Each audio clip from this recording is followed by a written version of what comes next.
L'info écho avec Capital. L'info pratique concerne votre retraite, création d'un produit d'épargne, simplification de la procédure de départ, revalorisation des prestations vieillesse de première nécessité.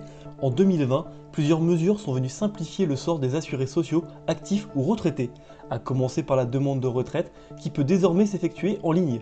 Jusqu'à l'an dernier, demander à percevoir sa retraite exigeait en effet de remplir différents formulaires. Désormais, une unique démarche en ligne vous permet de liquider l'ensemble de vos pensions de base et complémentaires. Retrouvez sur capital.fr les principales mesures prises l'an dernier pour votre retraite. Le coup de gueule du jour est une nouvelle fois poussé par notre chroniqueur immobilier Henri Buzy-Cazot.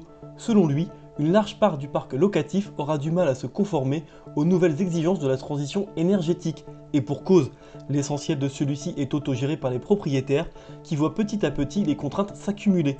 Interdiction de relever le loyer dans les passoires thermiques, prochaine interdiction de location de ces mêmes logements, certains propriétaires pourraient donc être tentés de s'affranchir de ces nouvelles règles. Sans réintermédiation, le parc locatif ne fera pas sa mue, avertit Henri Buzy-Cazot. Il plaide pour une plus large sollicitation des administrateurs de biens. Le chiffre du jour, 2 millions, c'est le nombre de fois que l'application mobile Mon Compte Formation a été téléchargée depuis son lancement il y a un peu plus d'un an. Développée par la Caisse des dépôts et le ministère du Travail, cette application vous donne accès à votre compteur de droit à la formation. Elle vous permet aussi de vous inscrire à des formations professionnelles sans avoir à solliciter d'intermédiaire. Navigation, recherche, Capital a testé l'application pour vous et vous livre quelques conseils pour trouver la formation de vos rêves. Rendez-vous sur notre site. Et on termine par cette nouvelle étape de la campagne de vaccination contre le Covid-19. À partir du jeudi 25 février, il sera possible de se faire vacciner en entreprise. Cela concernera les personnes âgées de 50 à 64 ans, atteintes de comorbidité et qui le souhaitent. Cette vaccination pourra être effectuée par les médecins du travail.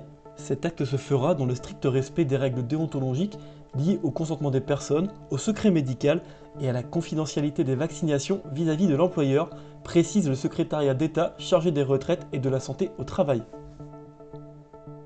C'était l'info écho avec Capital.